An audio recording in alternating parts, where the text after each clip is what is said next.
Hello, everyone, and welcome to this lecture on civil rights in America. Today, we will be going over civil rights and ensuring equality.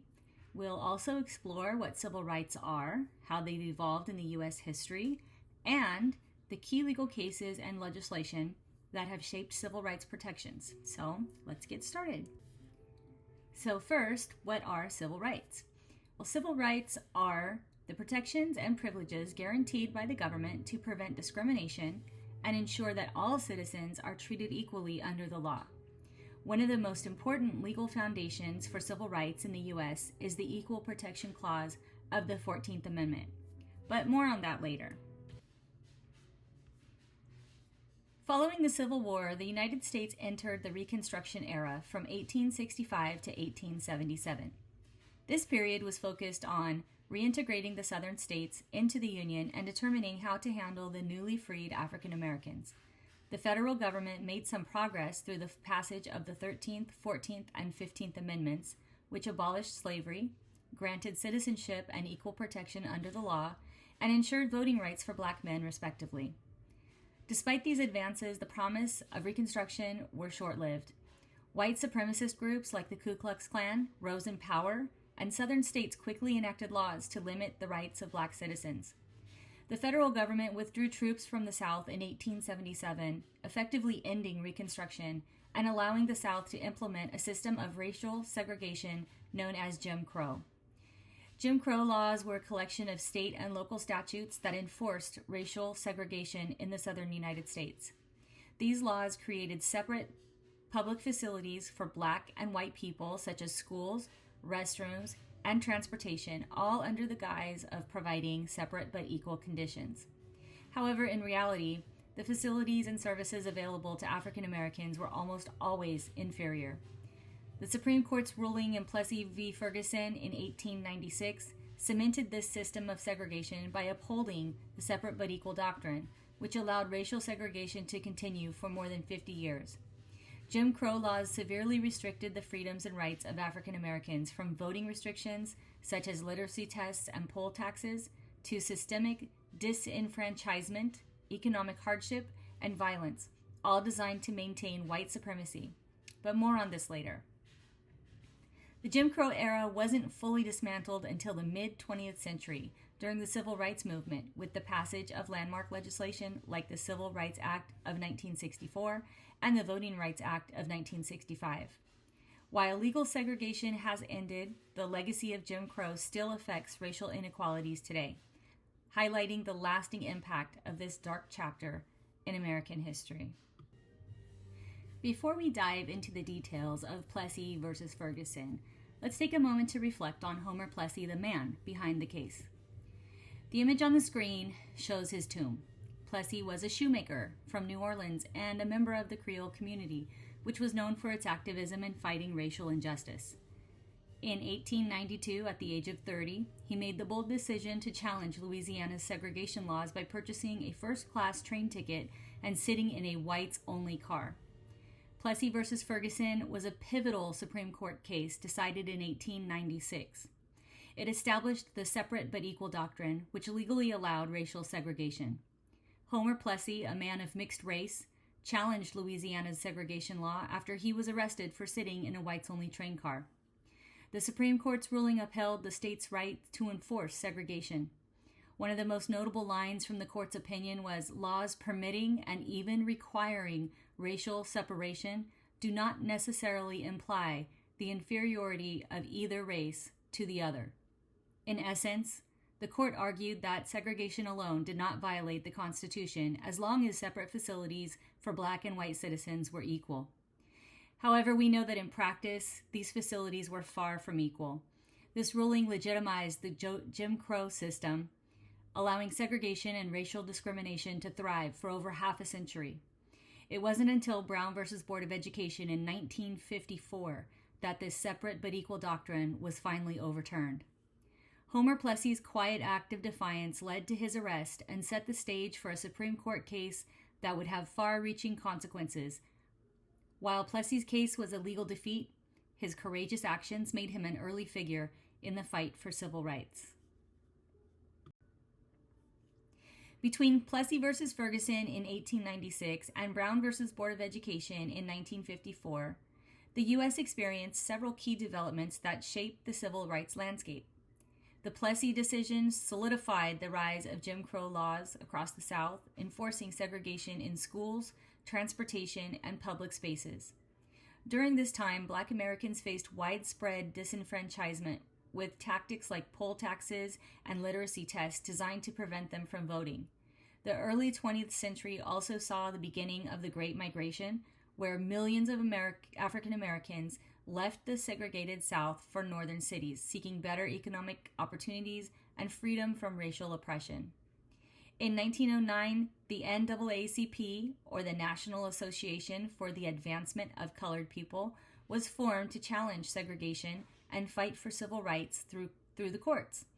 The NAACP was instrumental in laying the groundwork for later legal victories, including Swift versus Painter in 1950, which successfully challenged segregation in higher education and helped set the stage for Brown versus Board of Education.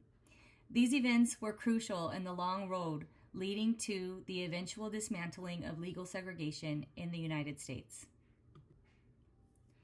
Brown versus Board of Education was a landmark Supreme Court decision in 1954 that fundamentally changed the civil rights landscape in America.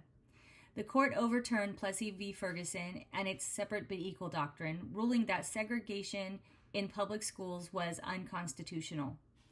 The case was brought forward by a team of lawyers from the NAACP Legal Defense Fund, led by future Supreme Court Justice Thurgood Marshall.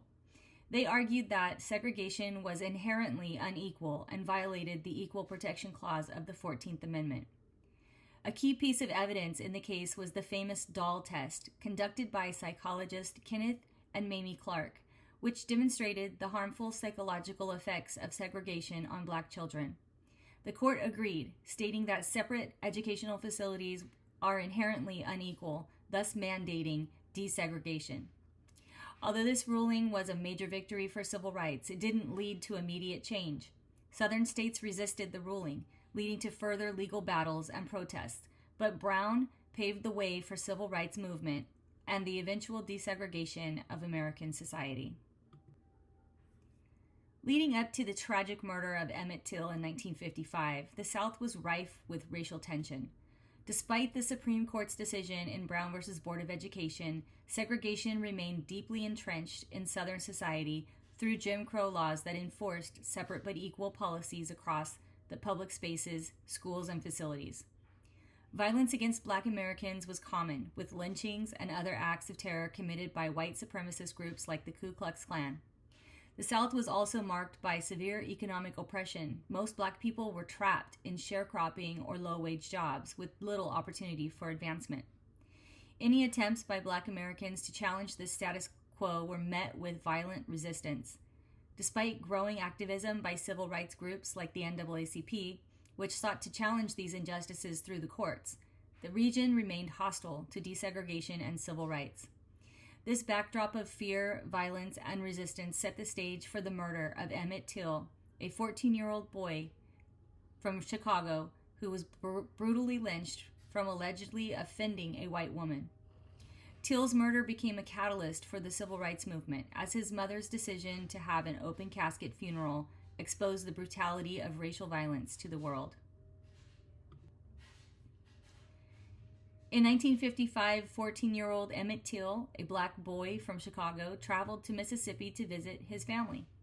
While in a small town, he was accused of whistling at a white woman, Carolyn Bryant, at a local store.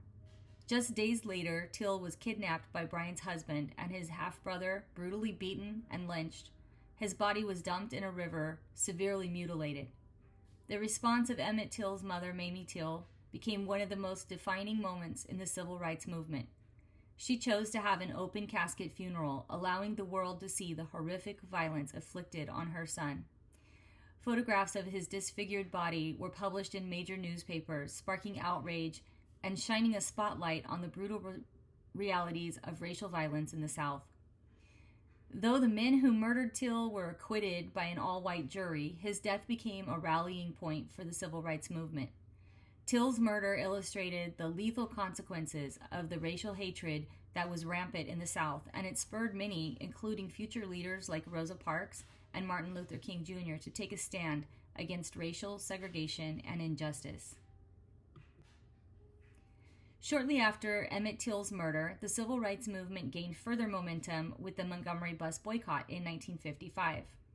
This protest was sparked when Rosa Parks, an African-American woman, was arrested for refusing to give up her seat to a white passenger on a segregated bus in Montgomery, Alabama.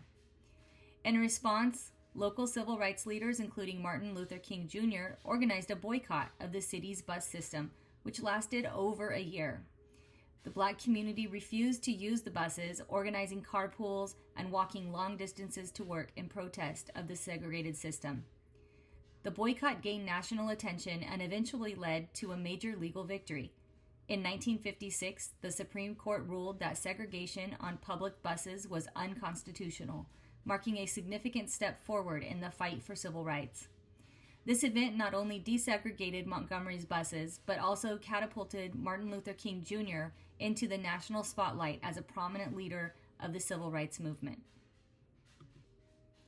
In 1957, 3 years after the Brown versus Board of Education decision, the desegregation of schools faced a major test in Little Rock, Arkansas. 9 African-American students, known as the Little Rock Nine, attempted to attend Central High School, a previously all-white institution. Their enrollment was met with violent resistance, including angry mobs and defiance from Arkansas's governor, Orville Faubus, who used the National Guard to prevent the students from entering the school. In response, President Dwight Eisenhower intervened by sending federal troops to Little Rock to escort the students and enforce desegregation. This event became a powerful symbol of the federal government's role in upholding civil rights and enforcing the Brown decision. The bravery of the Little Rock Nine, who endured threats and harassment daily, marked a significant moment in the struggle for school desegregation and civil rights in America. In 1960, a new wave of civil rights activism began, with the sit-in campaigns starting in Greensboro, North Carolina. 4 African-American college students decided to peacefully protest segregation by sitting at a whites-only lunch counter in a Woolworth store, refusing to leave until they were served. This simple, nonviolent act of defiance sparked a larger movement. Soon, similar sit-ins spread across the South as young African Americans organized peaceful protests at segregated restaurants, libraries, and other public spaces. These sit-ins played a major role in desegregation efforts and the broader civil rights movement. Out of this movement, the Student Nonviolent Coordinating Committee, or the SNCC, was formed, becoming a key organization in organizing youth-led civil rights activism. The sit-ins successfully pressured businesses to desegregate their facilities, proving that nonviolent resistance could be a powerful tool for change.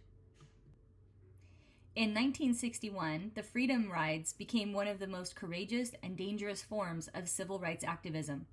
Organized by the Congress of Racial Equality, or CORE, the Freedom Riders, both black and white activists, rode interstate buses into the segregated South to challenge the non-enforcement of Supreme Court rulings that declared segregation in interstate travel unconstitutional. These rides met violent resistance. In Alabama, one bus was firebombed, and riders were attacked by angry mobs. Despite this violence, the Freedom Riders persisted, determined to confront and end segregation in interstate travel. The federal government, under pressure, eventually intervened. President Kennedy's administration sent federal marshals to protect the riders and later enforced stricter desegregation policies for buses, trains, and terminals. The Freedom Rides highlighted the brutal resistance to desegregation in the South, while demonstrating the power of nonviolent protest and federal intervention in advancing civil rights. 1963 marked a critical turning point for the civil rights movement. In the spring, Martin Luther King Jr. and the Southern Christian Leadership Conference, or SCLC, organized nonviolent protests in Birmingham, Alabama, one of the most segregated cities in America. The goal was to draw attention to the harsh realities of segregation and demand desegregation of public spaces. The protests were met with brutal violence from local authorities. Police used fire hoses and attack dogs on peaceful demonstrators, many of whom were children. The shocking images of police brutality drew national outrage and spurred more support for civil rights. It was during this time that Martin Luther King Jr. was arrested and wrote his famous Letter from Birmingham Jail, which defended the strategy of nonviolent resistance to racism. Later that year, in August, over 250,000 people gathered in Washington, D.C. for the March on Washington for Jobs and Freedom, one of the largest civil rights rallies in U.S. history. It was here that King delivered his iconic I Have a Dream speech, calling for an end to racism and envisioning a future of equality and justice. This event helped build momentum for the Civil Rights Act, which would be passed the following year. The passage of the Civil Rights Act of 1964 was a monumental achievement in the fight for racial equality. This landmark legislation made it illegal to discriminate in public places, such as restaurants, hotels, and theaters. It also banned discrimination in employment based on race, color, religion, sex, or national origin. One of the Act's key provisions was the creation of the Equal Employment Opportunity Commission, or the EEOC, which was tasked with investigating and enforcing anti-discrimination laws in the workplace. Additionally, the Act reinforced the desegregation of schools and public facilities, building on the momentum of Brown v. Board of Education. The Civil Rights Act of 1964 was a significant victory for the civil rights movement, marking the first time the federal government took a strong stand against segregation and discrimination. It laid the groundwork for future legislation that would continue to advance civil rights, including the Voting Rights Act of 1965. Following the passage of the Civil Rights Act, the Voting Rights Act of 1965 became another cornerstone in the fight for civil rights, specifically targeting racial discrimination in voting. The act was passed in response to brutal events like Bloody Sunday, where peaceful marchers were violently attacked by police while attempting to cross the Edmund Pettus Bridge in Selma, Alabama. The act banned the use of literacy tests and other discriminatory practices that had been used for decades to prevent African Americans from voting. It also gave the federal government the authority to oversee voter registration and elections in areas where, with a history of low voter turnout or racial discrimination, ensuring fair access to the ballot. The Voting Rights Act led to an immediate and dramatic increase in African American voter registration, particularly in the South, where such rights had long been suppressed. This legislation played a crucial role in expanding political power for African Americans and continues to protect voting rights to this day. In 1967, Thurgood Marshall became the first African American to serve as a U.S. Supreme Court Justice, a monumental achievement in American history. President Lyndon B. Johnson appointed Marshall, recognizing his lifelong dedication to civil rights and justice. Before his appointment, Marshall was the lead counsel in the landmark case Brown v. Board of Education, which desegregated public schools. Throughout his career, he fought tirelessly against racial segregation and discrimination, making him one of the most influential legal figures in the fight for civil rights. As a Supreme Court Justice, Marshall continued his work in championing civil rights, advocating for equality, and opposing the death penalty. His legacy as a pioneer for justice and equality remained significant, and his presence on the court was a symbol of progress in the nation's judiciary. On April 4, 1968, Dr. Martin Luther King Jr., one of the most prominent leaders of the civil rights movement, was assassinated in Memphis, Tennessee. King had traveled to Memphis to support striking sanitation workers who were fighting for better wages and working conditions. His assassination sent shockwaves throughout the country, leading to riots in over 100 cities as people expressed their grief and anger. The nation mourned the loss of this great leader whose philosophy of nonviolence and dream of racial equality had inspired millions. King's death marked a tragic turning point in the civil rights movement, but it also solidified his legacy as a symbol of peace and justice. His work and his words continue to inspire the ongoing struggle for civil rights and equality in America today. While the civil rights movement achieved significant victories during the 1960s, such as the Civil Rights Act and the Voting Rights Act, the fight for equality and justice did not end there. Many of the legal barriers to segregation were dismantled, but African Americans continued to face economic disparities, police brutality, and voter suppression. The late 1960s saw the rise of the Black Power movement, which emphasized racial pride, self-sufficiency, and the need for political and economic empowerment. Groups like the NAACP continued their activism, and new movements like Black Lives Matter emerged in the 21st century to address ongoing racial injustice and police violence. The legacy of the civil rights movement also inspired other social justice movements, including the women's rights movement, LGBTQ+ rights, and the movement for immigrant rights. The civil rights movement laid the foundation for the ongoing fight for equality and justice in America. Affirmative action policies emerged as an extension of the civil rights movement, designed to address systemic inequalities in education and employment for historically disadvantaged groups, particularly African Americans and women. These policies were first established by executive orders from Presidents Kennedy and Johnson and were reinforced by the Civil Rights Act of 1964. Affirmative action sought to create equal opportunities by encouraging diversity in schools and workplaces. However, the policy has been the subject of ongoing debate. Critics argue that it leads to reverse discrimination, while supporters emphasize its role in correcting historical injustices. One of the landmark Supreme Court cases related to affirmative action was Regents of the University of California versus Bakke in 1978, where the court ruled that race could be a factor in admissions, but struck down racial quotas. More recent rulings continue to shape the policies and future of affirmative action in the U.S. Regents of the University of California versus Bakke in 1978 was a landmark Supreme Court case that addressed the controversial issue of affirmative action in higher education. Alan Bakke, a white applicant, challenged the University of California, Davis after being denied admission to its medical school. He argued that the school's policy of reserving seats for minority applicants amounted to racial discrimination. The Supreme Court ruled that strict racial quotas in college admissions were unconstitutional, but it also affirmed that race could still be considered as one of the many factors in the admission process. This decision set the framework for how affirmative action policies would be implemented in the years to come. It balanced the need to provide opportunities for historically marginalized groups while also limiting the use of race as a deciding factor in admissions. This case continues to shape affirmative action policies and has been revisited in later Supreme Court cases as the debate over fairness and equality in education persists.